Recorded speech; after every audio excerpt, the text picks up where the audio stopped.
धनंजय हा परिपक्व आहे, कुठली केस मागे घ्यायचा विषय नाही आणि धनंजय केस मागे घेणार नाही. समाज आहे सगळा, जे की बीड जिल्ह्यातला प्रत्येक समाजाचा, जाती धर्माचा प्रत्येकाची इच्छा जी आहे त्याच्याप्रमाणे धनंजय वागणार.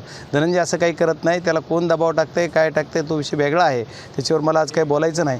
पण धनंजय खूप परिपक्व आहे. मसाजोगची निवडणूक बिनविरोध होईल का यासाठी काय? 100% बिनविरोध होईल. याच्यासाठी प्रयत्न, पण आता मी बिनविरोध होतो म्हणलं की कुणीतरी काहीतरी प्रयत्न करेल, पण बिनविरोध होईल, काही काळजी नका. सध्या बीडचा रेल्वेचा विषय पर्यंतची रेल्वे कधी जाईल आणि 2 दिवसापूर्वी कलेक्टर साहेबांनी बैठक घेतली. नाही, कलेक्टरनी बैठक घेतली ह्याची सोलापूर, धाराशिव, बीड आणि संभाजीनगरची. कलेक्टरने आता कलेक्टरला निवडणुकीला उभारायचं काय मला माहीत नाही, तर ते जाऊ देत. पण आमची परळीची रेल्वे लवकर होईल, 1-2 महिन्याच्या आत होईल.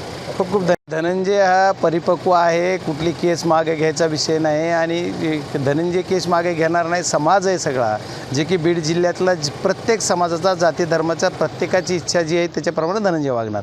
धनंजय असं काही करत नाही. त्याला कोण दबाव टाकतंय, काय टाकतंय तो विषय वेगळा आहे, त्याच्यावर मला आज काही बोलायचं नाही. पण धनंजय खूप परिपक्व आहे. मसाजोगची निवडणूक बिनविरोध होईल का यासाठी काय? 100% बिनविरोध होईल. याच्यासाठी प्रयत्न, पण आता मी बिनविरोध होतो म्हणलं की कुणीतरी काहीतरी प्रयत्न करेल, पण बिनविरोध होईल, काही काळजी नका. सध्या बीडचा रेल्वेचा विषय पर्यंतची रेल्वे कधी जाईल आणि 2 दिवसापूर्वी कलेक्टर साहेबांनी बैठक घेतली. नाही, कलेक्टरनी बैठक घेतली ह्याची सोलापूर, धाराशिव, बीड आणि संभाजीनगरची.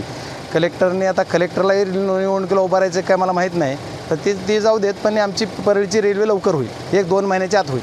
खूप खूप